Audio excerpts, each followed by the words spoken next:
And the final point I wanted to look at, which is, it's quite an important one, and I throw it in, and some people say that I shouldn't throw it in, but it's a quick jab in the arm, just because you're starting to do some sessions of a course of theology, essentially. And here's the problem. Lots of people assume that theology, an introduction to the Christian faith, is good people talking about good things well. And I really want to get across to you that this is not the case. My presupposition here is that we are not particularly good people. Theology is not for good people. In fact, it's going to be vastly easier to understand for not particularly good people. People who are going to find it most difficult are those who need to hold on to goodness. Because that's a very dangerous and a very frightening form of addiction, as we will see. We'll be able to see various examples about that. The whole understanding that we're going to be looking at is about someone who knows that we're not very good,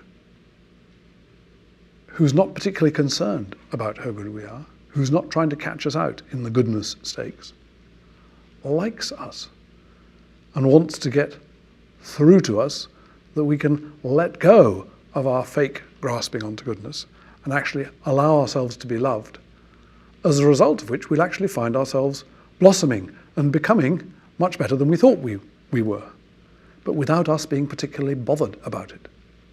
In other words, without us being self-importantly good, if that makes any sense. And I want to stress that because, as I hope that we will see in this course, my presupposition is, and this is about myself as much as about anyone else, is that we are fantasists, liars, thieves, often with murderous hearts, often very angry people, deeply self-deceived, often enough. We have alternative stories about ourselves which we peddle in different settings and so forth. And that is who we are. And the one who is communicating with us knows all this about us and doesn't mind. That's the really important thing.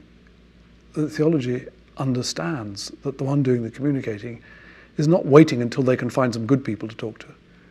It's actually starting where we are. See if we can be challenged into aspiring to something bigger and better than we could imagine ourselves becoming. But that the real key to all this is that it's nothing to do with how good you are, or indeed trying to be good at all. The only thing that this is about is how much you are loved.